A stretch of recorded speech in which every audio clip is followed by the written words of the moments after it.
Hey guys, welcome to the first video of my Starcraft tutorial series. I'll be covering the game's main and most basic mechanics. If you've played the game before, and you think you know a fair bit about the game, this won't be the video for you. However, if you're completely new to the game, then you're in just the right place. Just in case, whether you're old or you're new, and about to click off this video, who knows, you might find some of this stuff pretty insightful.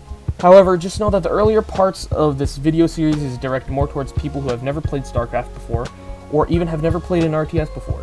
I'll be dividing this main tutorial up into 3 different videos. The first one will be about general game mechanics and an introduction to the game itself. The second will be all you need to know about macro. And the third is everything you need to know about micro. I hope you guys get something out of the video because that's what I'm here for. Section 1, the game.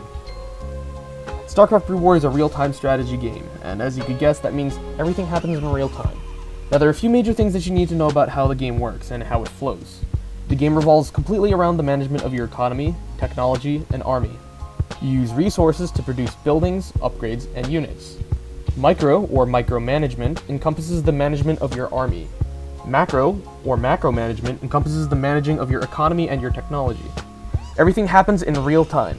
Your ability to perform certain actions is referred to as your mechanics. Now you might be wondering, what's more important, micro or macro? In theory, better macros always beats out better micro. If you have better economy, that means you'll have more units. Realistically though, you'll have to have a fair balance of both. I'll start by giving you a scenario. Let's say you have 2 players who are on the same skill level and have the same exact macroing abilities. Then, victory will be determined by unit positioning and the outcome of the battles. In other words, micro. If you want to win, you need to practice both because you want to out-micro and outproduce your opponent.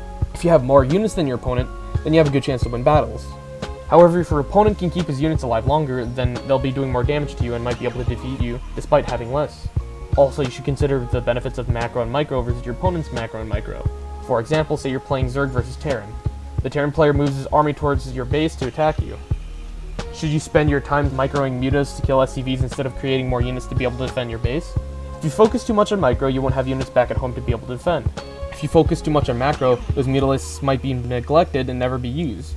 So you should always want a fair balance in both and get practice with both. That being said, micro versus macro spiel done. A major part of StarCraft is picking a race. Races can vary a lot. Some people pick a race because they find it easier than others, or the race's playstyle fits them much better. Others pick just because they think that one race is cooler than the others. The most important part about picking a race, though, is finding one that you have fun with. There are 3 races in StarCraft, each with their own unique attributes, both in behavior and appearance. There's the robotic Protoss race, which has expensive but strong individual units. Their buildings must be built within the range of a building called a pylon, which can be built anywhere. Their workers, the probes, only need to begin a building's warp-in. The Protoss can, quote, warp in units, but not like they can in StarCraft 2, but in the sense that some of their buildings don't have unit production animations. Also, all their units and buildings are equipped with regenerative shields. Then there's the human-like Terran race, with average unit costs. Their buildings can be built anywhere, and most can lift off. They're generally characterized by their strong defense. If their building's health is low enough, it can burn down, slowly losing health over time. However, mechanical units in all buildings can be repaired by the Terran workers, the SCVs. And finally, my favorite, the Zerg, which is an alien-like, bug-like race which has weak, cheap units, however are vast in number. They have very flexible unit production because the hatchery is the only unit production building that the Zerg has. The Zerg expands much faster and has a faster economy because only one building is necessary for unit production. By this I mean you only need one building to make a certain unit, then all your hatcheries can produce them. As for expansions, I'll cover that topic in a later video. All of the Zerg's buildings must be built on creep, which gets produced by hatcheries and creep colonies. And finally, the Zerg's workers, the drones, sacrifice themselves to become buildings. Now that's all you need to know about the 3 races. They don't necessarily counter each other or anything, so don't think that you should worry about which race beats which. A good player will know how to beat any race using the race that they play the most or enjoy playing the most, or in other words, their main race. Now there are 3 main types of resources in StarCraft which are vital to everything you do. There's minerals, which you'll see normally at your base as the blue crystals that your workers can mine. There's Vespene gas, which comes from the geysers nearby but can't be mined directly.